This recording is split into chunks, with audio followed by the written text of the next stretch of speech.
Pray God is blessing you.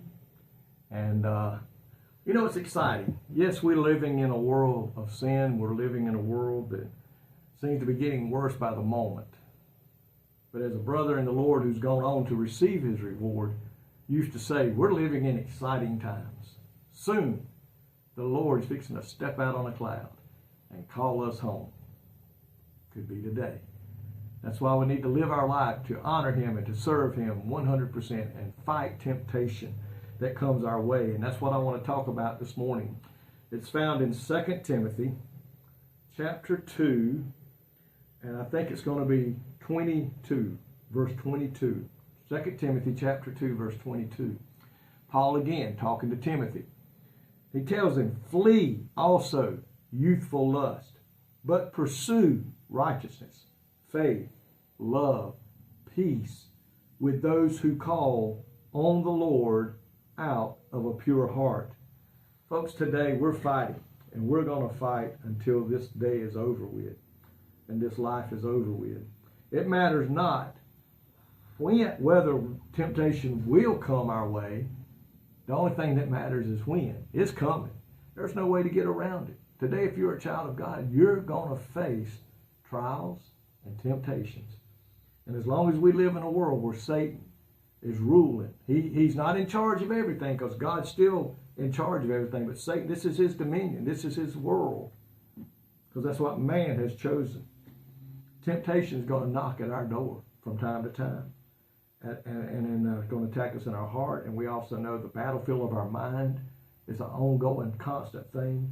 But with Christ dwelling within us, we need not open that door. And he will give us the ability to resist the temptation that comes our way. You can take preventative measures in many instances.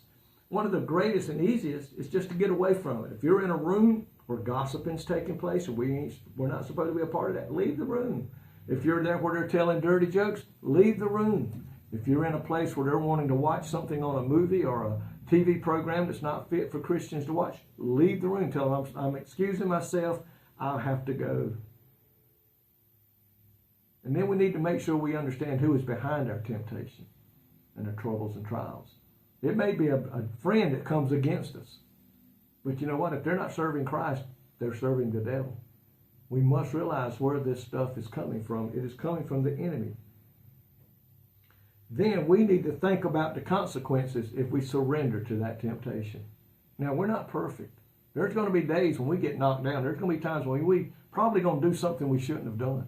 Or as Paul said, we also find out we didn't do something we should have done. And that's when we ask for forgiveness of our sins and mean it. But the best way is, what will be the outcome if I do this? Will it benefit my relationship with Christ? Will it help me to grow stronger and closer to the Lord? Who will be affected if I do this? We need to ask ourselves some questions. We need to, what we used to call at work, take two and ask the questions. What will this mean to me? How will this affect my relationship with Christ? How will it affect my relationship with others? What will it do to me spiritually? And what will be the aftermath if I do this? We need to ask ourselves these questions. Just don't give in. We can fight and win this with all support from Jesus Christ today. Can't do it on our own. But God makes it possible for us to win the battle. So when the next time it comes against you, stop. Ask ourselves those questions. And then pray and seek God for help and the ability to overcome. All Satan wants us to do is throw in the towel and throw up our hands and say, I quit. It's too hard. It's too tough. And I'm not going to sit here and tell you it won't get hard and it won't get tough. But I like that verse the Bible says, with every temptation that comes, he'll make a way of escape. All we got to do is take the time to look, to listen, and we can get out of it because God and the Holy Spirit will lead us in the way out.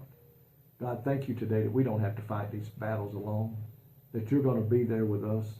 You're going to give us the weapons, the ability to get out as victors. And Lord, I pray today, help us to stand true to you. Help us to be faithful and loyal to you. In Jesus' name I pray. Amen.